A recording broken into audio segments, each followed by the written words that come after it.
चलो भाई देखो चैप्टर नंबर 3 पहला टॉपिक है इसमें किसी बिंदु आवेश के कारण विद्युत विभव। इसके अलावा विद्युत विभव की परिभाषा और उनके परिभाषा के अलावा उनके जो मात्रक हैं विद्युत विभव और विभवांतर के उनकी विमाएँ हैं वो सब तुम्हें याद करनी है। वो पहले लिखा चुका हूँ मैं, वो तुम वहाँ से देख सकते हो। डेरिवेशन है पहली इसमें, किसी बिंदु आवेश के कारण विद्युत विभव। इम्पोर्टेंट डेरिवेशन है ये वाली। तो देखो किसी बिंदु आवेश के कारण विद्युत विभव, मान लो यहाँ कोई Q आवेश है और इससे R दूरी पर ये कोई बिंदु है P। यहाँ हमें विद्युत विभव निकालना है। तो विद्युत विभव हम कैसे निकालते हैं? विद्युत विभव निकालने के लिए हमें निकालना होता है विभवांतर, और विभवांतर से हम विभव कैसे निकालते हैं? जब हम एक बिंदु को कहाँ पे मान लें, अनंत में मान लें। तो वही हम यहाँ काम करेंगे। सबसे पहले यहाँ कोई एक बिंदु ले लो, ये मान लो अनंत है और इस पे कोई Q0 आवेश है।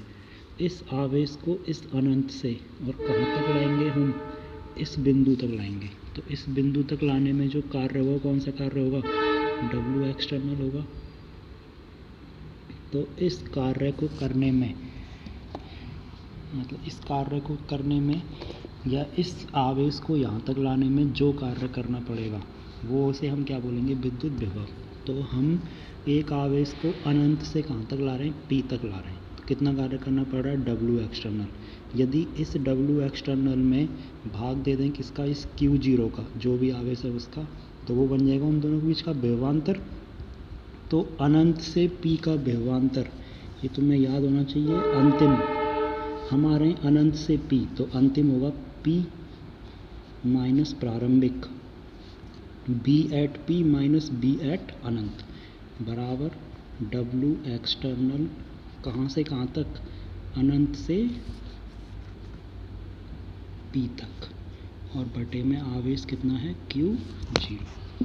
ये हो गया। अब चूंकि हम जानते हैं कि अनंत पर विभव कितना होता है? 0, तो इसलिए हम यहाँ B एट P कैसे निकालेंगे? W एक्सटर्नल अनंत से P और बटे में Q0, समीकरण नंबर 1। अब बस हमें इस W एक्सटर्नल का मान निकालना है।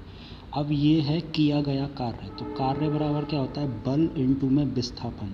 तो भाई यदि हम यहाँ पे देखें तो यहाँ पे तो बल निकालना बहुत मुश्किल बात है। अच्छा, ये जो कार्य है ये विद्युत क्षेत्र के विरुद्ध किया गया कार्य है। ये तुम्हें लिखना है, विद्युत क्षेत्र के विरुद्ध किया गया कार्य, ये लिखना है, विद्युत क्षेत्र के विरुद्ध किया गया कार्य। ठीक है, तो कार्य बराबर होता है बल इंटू विस्थापन। तो यहाँ पे हम बल कैसे निकालें? क्योंकि तो अनंत पर है, अनंत पे तो हम जा नहीं सकते, लेकिन ये हम जानते हैं कि यहाँ से जब इसे यहाँ तक लाएंगे तो जो कार्य किया जाएगा वो कैसा कार्य होगा? संरक्षी बलों द्वारा किया गया कार्य होगा।